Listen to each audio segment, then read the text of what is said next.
ദൈവനാമം മഹത്വപ്പെടുമാറാകട്ടെ. കണ്ടില്ലെന്ന് നടിക്കാൻ പറ്റാത്ത വിധം യുവാക്കളുടെ ഒരു മുന്നേറ്റം നമ്മുടെ സമൂഹത്തിൽ സ്വാധീനം ചെലുത്തുന്നു. എത്ര തടഞ്ഞാലും അവസാനിക്കാത്ത വെള്ളച്ചാട്ടം പോലെ യുവാക്കൾ ഇന്ന് സമൂഹത്തിൽ ബലം പിടിക്കുന്നു, ബലം പ്രയോഗിക്കുന്നു. വിശുദ്ധ മത്തായി എഴുതിയ സുവിശേഷം 21 അധ്യായം 16 വാക്യം. ഇവർ പറയുന്നത് കേൾക്കുന്നുവോ എന്ന് അവനോട് ചോദിച്ചു. യേശു അവരോട്, ഉവ്വ്, ശിശുക്കളുടെയും മുലകുടിക്കുന്നവരുടെയും വായിൽ നിന്ന് പുകഴ്ച ഒരുക്കിയിരിക്കുന്നു എന്ന് നിങ്ങൾ ഒരിക്കലും വായിച്ചിട്ടില്ലയോ എന്ന് ചോദിച്ചു.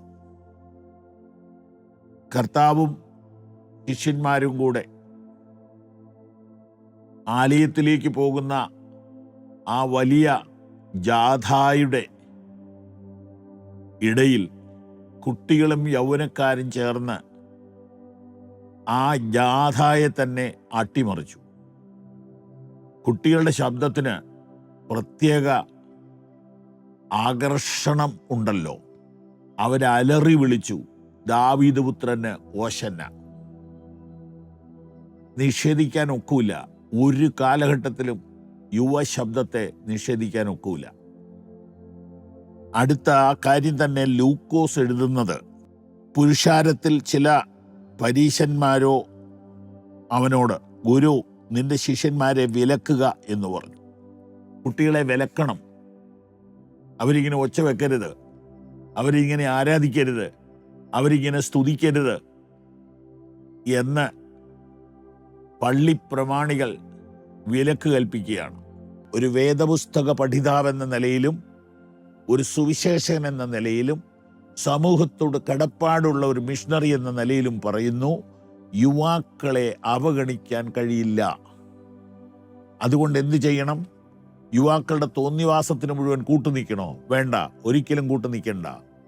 യുവാക്കളെ കാണുക, യുവാക്കളെ കേൾക്കുക, യുവാക്കളെ പ്രോത്സാഹിപ്പിക്കുക. അവരുടെ അകത്ത് അസാധാരണ പൊട്ടൻഷ്യൽ ഇരിപ്പുണ്ട്. അവരുടെ അകത്ത് വലിയ ശക്തി ഇരിപ്പുണ്ട്. അവർക്ക് ഐഡിയ ഉണ്ട്, അവർക്ക് വിഷനുണ്ട്, അവർക്ക് ഡ്രീംസ് ഉണ്ട്. അവരെ നമ്മൾ ഉപയോഗിക്കണം. നമ്മളൊന്ന് ചെറുതായിട്ട് സപ്പോർട്ട് ചെയ്ത് കഴിഞ്ഞാൽ പിന്നെ കാര്യങ്ങൾ അവരങ്ങ് കൊണ്ടുപോയിക്കോളും. പണ്ഡിറ്റ് ജവഹർലാൽ നെഹ്റു,